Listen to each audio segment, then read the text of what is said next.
بسم اللہ الرحمن الرحیم نحمدہ ونصلی علی رسولہ الکریم اما بعد فاعوذ باللہ من الشیطان الرجیم بسم اللہ الرحمن الرحیم۔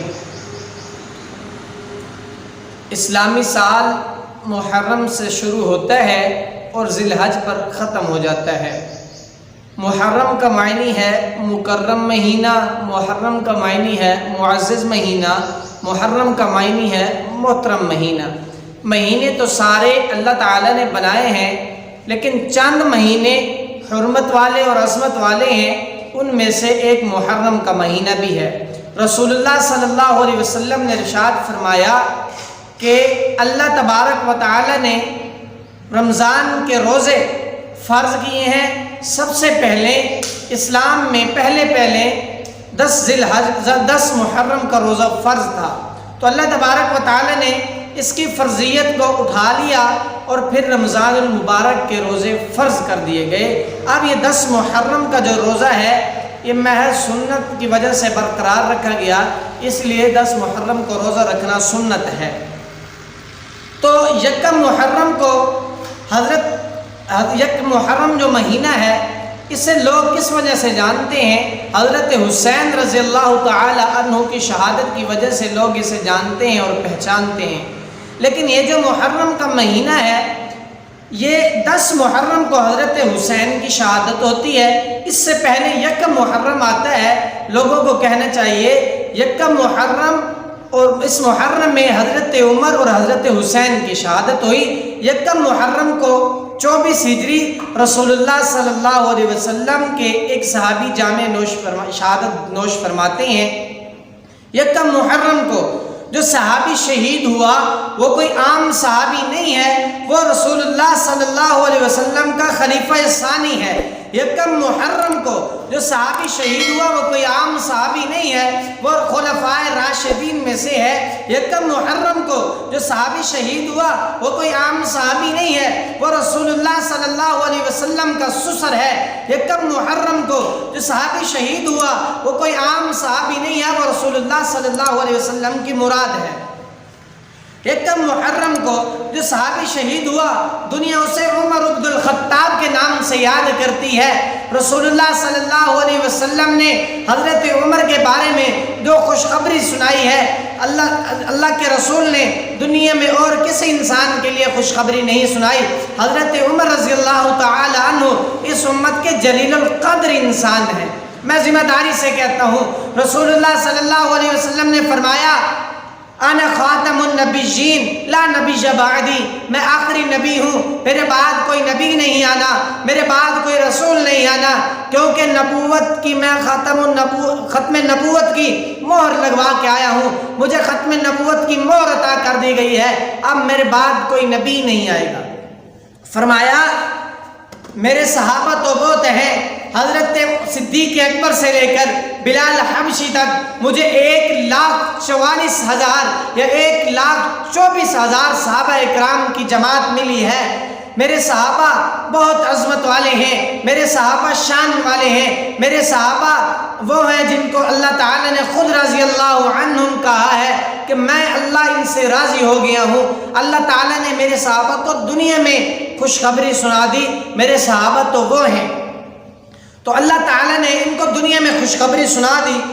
لو کان بعدی نبی لکان عمر بن الخطاب، فرمایا اگر میرے بعد کوئی نبی آتا، اگر میرے بعد کوئی نبی بن کر آنا ہوتا، پہلے تو نبی نہیں آنا، اگر بن کر آنا ہوتا تو عمر بن الخطاب اس کے لائق تھا کہ وہ رسول بن کر آتا۔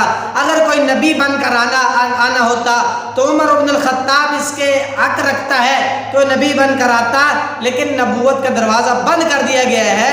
اس سے پتہ چلتا ہے کہ حضرت عمر رضی اللہ تعالی عنہ کی کتنی شان ہے، کتنے عظمت والے صحابی ہیں، کتنے شان والے صحابی ہیں کہ خود رسول اللہ صلی اللہ علیہ وسلم نے ان کو اتنی خوشخبری سنا دی۔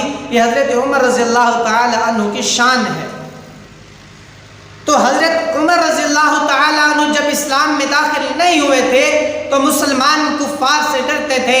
حضرت عمر رضی اللہ تعالی عنہ جب اسلام میں داخل نہیں ہوئے تھے تو مسلمان چھپ چھپ کر نمازیں پڑھتے تھے، لیکن جب حضرت عمر اسلام میں داخل ہوئے، اسلام کی عمر اللہ تعالیٰ نے بڑھا دی، لیکن جب حضرت عمر نے اسلام قبول کیا تو مسلمان جھنڈا بیت اللہ میں لہرایا، لیکن جب حضرت عمر رضی اللہ تعالی عنہ نے اسلام قبول کیا تو بیت اللہ میں نماز پڑھائی گئی۔ حضرت عمر نے فرمایا یا رسول اللہ ہم آج بیت اللہ میں نماز پڑھیں گے۔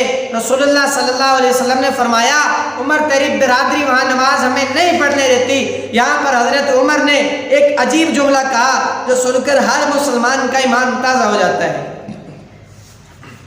حضرت عمر نے فرمایا یا رسول اللہ عمر کے اسلام لانے سے پھر بھی ہم بیت اللہ میں نماز نہ پڑھیں تو پھر میرے کلمے پڑھنے کا کیا فائدہ؟ یا رسول اللہ ہم آج بیت اللہ میں نماز پڑھیں گے۔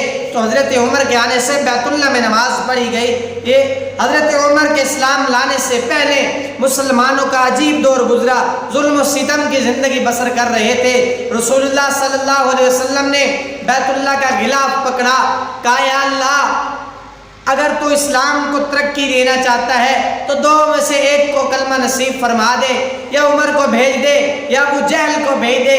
یا اللہ تعالیٰ نے حضرت عمر کو کلمہ نصیب فرما دیا۔ آپ صلی اللہ علیہ وسلم نے فرمایا یا اللہ اگر اسلام کو ترقی دینا چاہتا ہے، یا اللہ اگر اسلام کو خوشی دینا چاہتا ہے، یا اللہ اگر اسلام کو بلندی دینا چاہتا ہے، یا اللہ اگر اسلام کو رفعت دینا چاہتا ہے، یا اللہ اگر اسلام کو عزت بخشنا چاہتا ہے تو دو میں سے ایک کو کلمہ نصیب فرما دے۔ اللہ تعالیٰ نے حضرت عمر کو کلمہ نصیب فرما دیا۔ آئے دن مکہ میں مشورے ہوتے رہتے تھے کہ محمد صلی اللہ علیہ وسلم کو نعوذ باللہ قتل کر دیا جائے۔ لوگوں نے مشورہ کیا، کہا عمر تو طاقتور ہے، تیرے اندر اتنی قوت ہے کہ تو محمد صلی اللہ علیہ وسلم کا سر قلم کر سکتا ہے۔ وہ آئے دن ہمیں پریشان کرتا رہتا ہے، آئے دن ہمیں ستاتا رہتا ہے، تو اس کو قتل کر دے۔ حضرت عمر نے فرمایا مسلمانوں کے